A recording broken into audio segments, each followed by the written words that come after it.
Here's the deal with trauma, and it's kind of an interesting thing, because when you're traumatized, some threat or some danger or some condition in your outer world, through your senses, is changing how you feel in your inner world.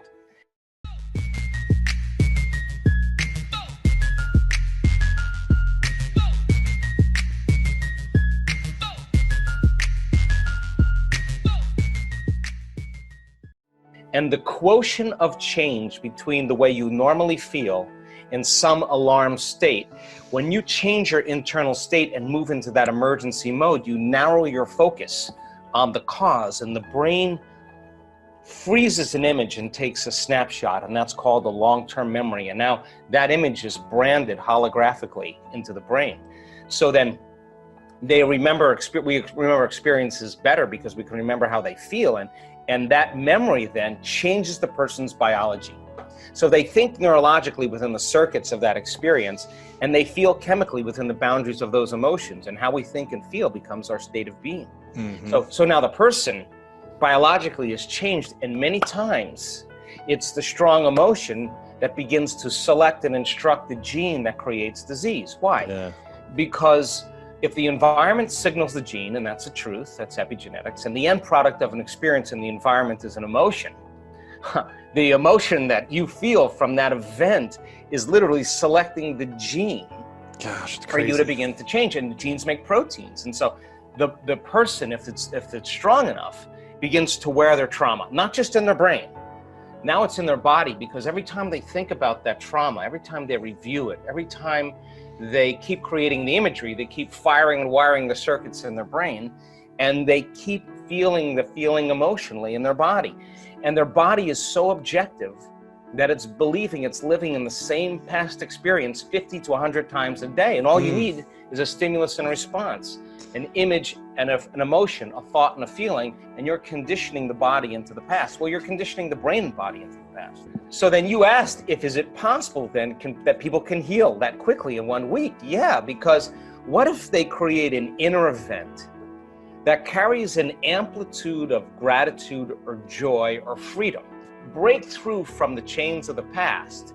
And when the body is liberated and you feel that elevated emotion, the stronger the emotion you feel from that breakthrough, the more you're going to pay attention to the image in your mind. And now you're beginning to brand new circuitry in the brain, and your body's being conditioned into a new future. And the stronger the emotion you feel, and the more you pay attention to the picture, the more you're conditioning the body over time to the future instead of the past. So now you keep knocking on that genetic door emotionally, then that emotion ultimately signals a new gene that upregulates that gene to produce better proteins, and the person then all of a sudden starts healing. And we have research to show that people can do that in 4 days, signal genes to reduce cancer cells and growth, to signal stem cells to suppress, to go to active tissues and repair them and regenerate them and suppress inflammation.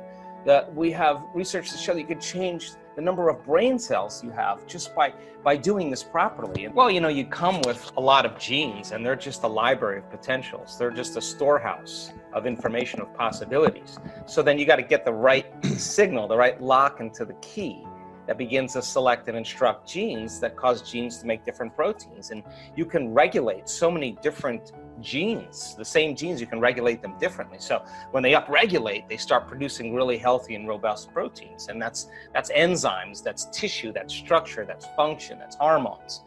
It's immunoglobulins. When they downregulate because of some alarm, when there's not a lot of energy for long-term building projects, well, then you keep doing that, then the body starts producing cheaper proteins. It's a different signal. It's not a time for growth. And so now to answer your other question, then it makes sense then that if you have been if you had experience of trauma, say, for example, and it's created the feeling of fear, and your fear is that it could happen again. And you don't know this, but every time you think about that future, that possible worst case scenario, and you feel the emotion, you're conditioning your body to become the mind subconsciously of anxiety. So now, all you need now is some cue in your outer environment that says it's unsafe, that there's damage there, that you are a victim, something's bigger than you that could have an effect on you. Well, now that feeling of fear is going to cause you to think thoughts equal to it. So the person then no longer needs the environment to feel that fear. They just have to have the thought about that condition now. And now they're literally knocking their brain and body out of balance by thought alone. And the body's constantly living in emergency mode. And it takes a lot of energy, a lot of resources to live in emergency mode all the time. And guess what system becomes compromised by it? Immune system. Your immune system. Why? Because you have two protection systems. You got a system that protects you from dangers in your outer world. That's the gas pedal. That's the sympathetic nervous system. That's the fight or flight nervous system. Danger, threat out there. Use all the energy because you gotta survive. And when you survive, you got to take care of your body. So so now that system can work really well short term. It doesn't work really well if you keep it on all the time. Because if you're mobilizing all that energy for some threat in your outer world, there's no energy in your inner world for growth and repair. There's no energy for long-term building projects. And energy leaves the brain and it leaves the heart and it moves into these lower centers because now you're tapping the body's resources because there is an emergency. But whether the emergency is real or imagined, whether your anger is valid or justified or not, that you're tapping the body's very energy to heal by doing this. And the immune system says, well, we're part of really the other nervous system. We're the brake. We're the clutch. We need to get into relaxation. We need to get back into balance again.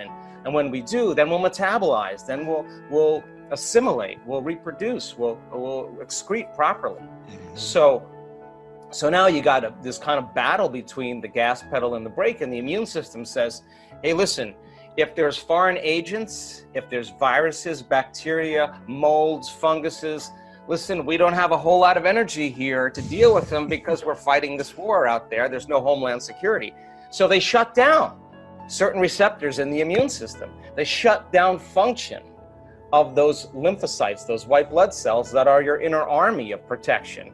And it takes a lot of energy to fight a virus and a bacteria. But if there's no energy, hey, listen, it takes energy to raise the body's temperature. Where do you think that comes from? That's part of that branch called the autonomic nervous system. And the sympathetic, the gas pedal, is part of it. And the parasympathetic is the clutch, is part of that autonomic nervous system. And it's a check and balance. But so you stay in emergency for an extended period of time. And now you're exposed to some antigen or some external substance, some foreign agent, and there's no energy to deal with it, then you are victim to your environment, because every time you react to your environment and you say that person, that circumstance is controlling the way I feel and the way I think, if something outside of you is controlling your feelings and thoughts, then it makes you a victim to your environment. So then, so you will be more victimized, or you could be more of a victim to other things in your environment. People don't understand this consciously because it's a program subconsciously.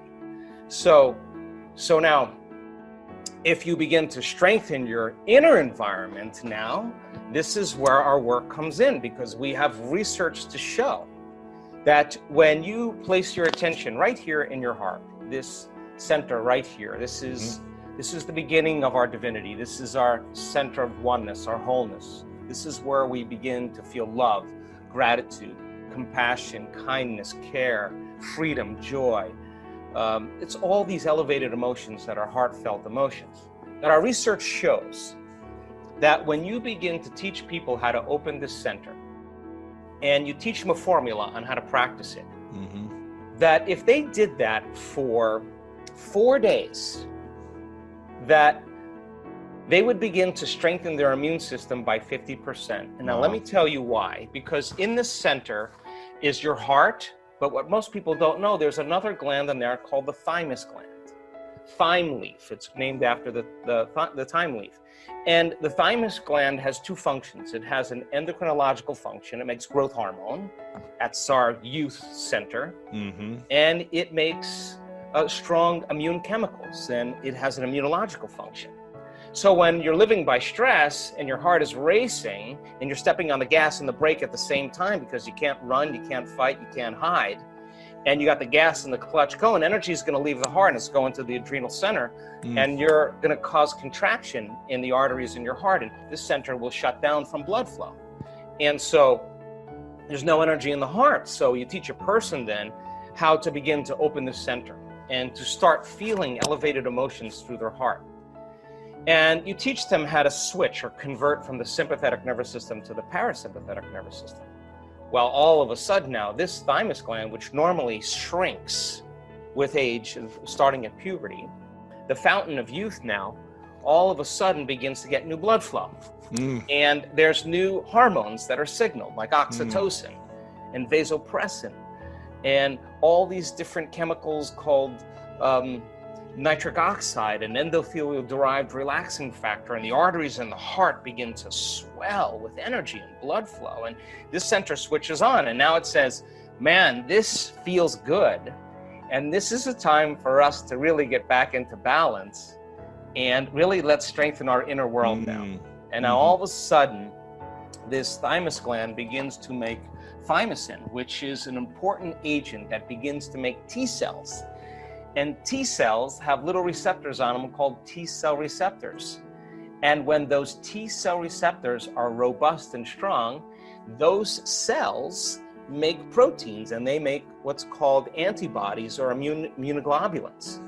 And these little Y-shaped proteins block the receptors coming from the virus that are trying to attack the white blood cells. They have a shield, and now they're immune to the virus and its attack with its receptor, and it can literally begin to inject it with these immunoglobulins, primarily immunoglobulin A, and that begins to cause the virus to not survive. And then that white blood cell will pass another white blood cell and pass on the memory to it, so it already knows what's coming.